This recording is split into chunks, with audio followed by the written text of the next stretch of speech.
नमस्ते दिव्य आत्मा। आज हम उस रहस्य के बारे में बात करेंगे जो आपके जीवन में एक अद्भुत क्रांति ला सकता है। एक ऐसी चाबी जो इतनी साधारण है कि ज्यादातर लोग उसे जीवन भर नजरअंदाज कर देते हैं। यह आपके बाहर नहीं, आपके भीतर छिपी है। मैं आपसे यह दावे के साथ कहता हूं कि आप खुद से जो बातें करते हैं उसका प्रभाव किसी भी बाहरी रणनीति या योजना से कहीं ज्यादा ताकतवर होता है।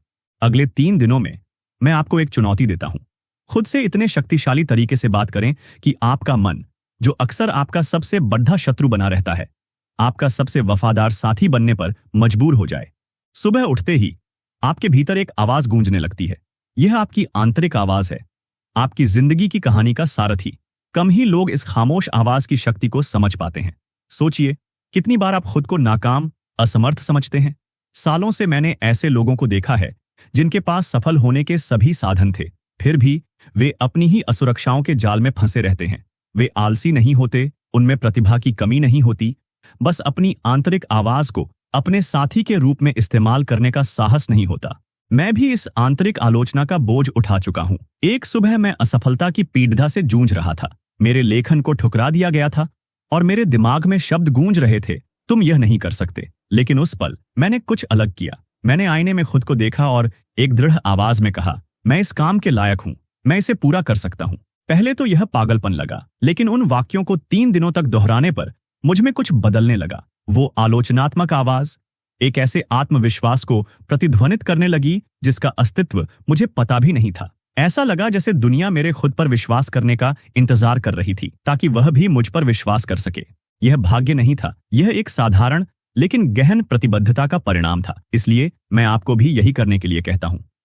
3 दिन सुबह उठकर खुद से जोर से कहें, मैं योग्य हूं, मैं सक्षम हूं, मैं अजेय हूं।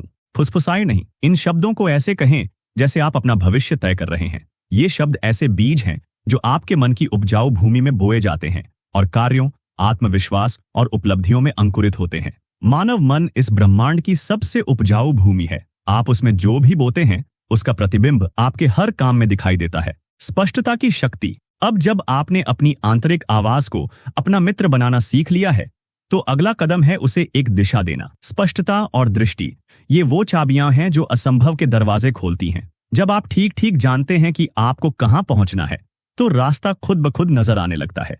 बहुत से लोग हवा में उड़ ढाते पत्तों की तरह जीते हैं। हालात को यह तय करने देते हैं कि उन्हें कहां जाना है, लेकिन बिना स्पष्टता के सबसे अनुकूल हवा भी बेकार हो जाती है। मैंने महान उद्यमियों के जीवन का अध्ययन किया और एक ही पैटर्न पाया। उन्होंने असीमित संसाधनों से शुरुआत नहीं की थी, बल्कि उस जगह की एक क्रिस्टल क्लियर दृष्टि से शुरुआत की थी जहां वे पहुंचना चाहते थे। मैंने भी इसका अनुभव किया है। एक समय था जब मैं विचारों के बीच खोया हुआ महसूस कर रहा था। तभी मैंने सब कुछ रोकने का फैसला किया। मैंने एक नोटबुक ली और बिना किसी बहाने के लिखना शुरू कर दिया। मैं क्या हासिल करना चाहता हूं, मैं क्या प्रभाव डालना चाहता हूं, मैं किस तरह का जीवन बनाना चाहता हूं। लिखे गए हर शब्द के साथ भ्रम की जगह निश्चय आ गया। मैं सिर्फ लक्ष्य निर्धारित नहीं कर रहा था, मैं अपने भविष्य को गर रहा था। यही मैं आपसे भी करने के लिए कहता हूं। अगले 3 दिनों में कुछ समय निकालें और खुद से ईमानदारी से पूछें, मुझे क्या उत्साहित करता है, मैं क्या विरासत छोड़ना चाहता हूं, मैं वास्तव में कैसा जीवन जीना चाहता हूं। सब कुछ लिखें, चाहे वह कितना भी बड़ा क्यों ना हो, क्योंकि स्पष्टता इस साहस से पैदा होती है कि आप दुनिया को बताएं कि आप क्या चाहते हैं। इस स्पष्टता को रोज पोषित करें। हर सुबह उन शब्दों को फिर से पढ़ें।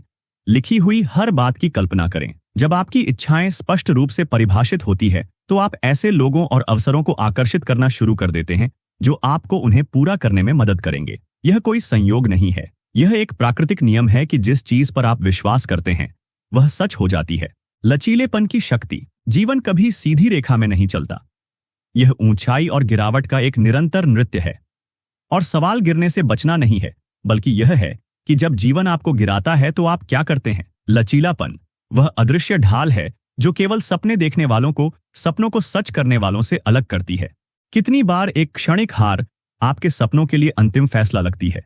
मैंने खुद ऐसे पल देखे हैं। पत्रकारिता के शुरुआती वर्षों में एक संपादक ने मुझसे कहा कि मेरे विचारों का कोई मूल्य नहीं है। उनके शब्दों ने मुझे बहुत आहत किया, लेकिन मैंने फैसला किया कि निराशा की आवाज सुनने के बजाय मैं उसे एक ज्वाला में बदल दूंगा। हर नए दिन मैं खुद को दोहराता था, मैं किसी भी बाधा से ज्यादा मजबूत हूं। धीरे धीरे जो एक घातक वार लग रहा था वह उस आधारशिला बन गया जिस पर मैंने अपनी सबसे बड़ी ताकत बनाई। मैंने पाया कि असली लचीलापन उन पलों में पैदा होता है जब आप हार मानने से इनकार करते हैं। खुद से पूछें, जब जीवन आपको गिराता है तो आपकी पहली प्रतिक्रिया क्या होती है? हर ठोकर में एक ऐसे शिक्षण का बीज होता है जो सिर्फ असुविधा में ही पाया जा सकता है। अगले 3 दिनों में मैं आपको इस ढाल को बनाने के लिए कहता हूं। जब कुछ गलत हो, थोड़ा रुकें, पूछें, यह स्थिति मुझे क्या सिखाना चाहती है? मैं इससे कैसे ज्यादा मजबूत, ज्यादा बुद्धिमान, ज्यादा लचीला बन सकता हूं? लचीलापन एक ऐसी मांसपेशी की तरह है जिसे आप हर बार उठने का फैसला करते समय मजबूत करते हैं। जुनून की शक्ति। और अंत में हम उस शक्ति पर आते हैं जो इन सभी को एक साथ बांधती है। जुनून। जुनून, यह खामोश ज्वाला जो भीतर जलती है, वो अदृश्य शक्ति है जो केवल जीने वालों को एक स्थायी निशान छोड़ने वालों से अलग करती है। बिना जुनून के सबसे सुंदर जीत भी खाली लगती है। यह शक्ति बाहर से नहीं आती, यह तब पैदा होती है जब आप खुद को वह महसूस करने देते हैं जो वास्तव में आपको उत्साहित करता है। अगले 3 दिनों में मैं आपको इस ज्वाला को फिर से जलाने के लिए कहता हूं। अपने लिए कुछ समय निकालें और पूछें, मेरी आत्मा को क्या कंपन कराता है? मैं क्या करूंगा? भले ही कोई मुझे भुगतान न करे, कोई मेरी प्रशंसा न करे। याद रखें, जुनून केवल एक भावना नहीं है, यह एक फैसला है। हर दिन उसे पोषित करने का चुनाव करना है जो आपकी आत्मा को नाचने पर मजबूर करता है। जब आप जुनून से जीते हैं तो छोटे से छोटे काम भी महान हो जाते हैं। तो मेरे मित्र, खुद पर विश्वास करने का चुनाव करें। आपकी आंतरिक आवाज, आपके लक्ष्य की स्पष्टता, उठने की ताकत और आपके सीने में जलने वाला जुनून, ये वो औजार हैं जो कोई आपसे छीन नहीं सकता। आने वाले दिनों में इन शिक्षाओं का अभ्यास करते रहें और महसूस करें कि कैसे जीवन आप में मौजूद शक्ति का जवाब देना शुरू कर देता है। मेरे साथ इतनी दूर तक चलने के लिए धन्यवाद। मैं अगले वीडियो में आपका बेसब्री से इंतजार करूंगा।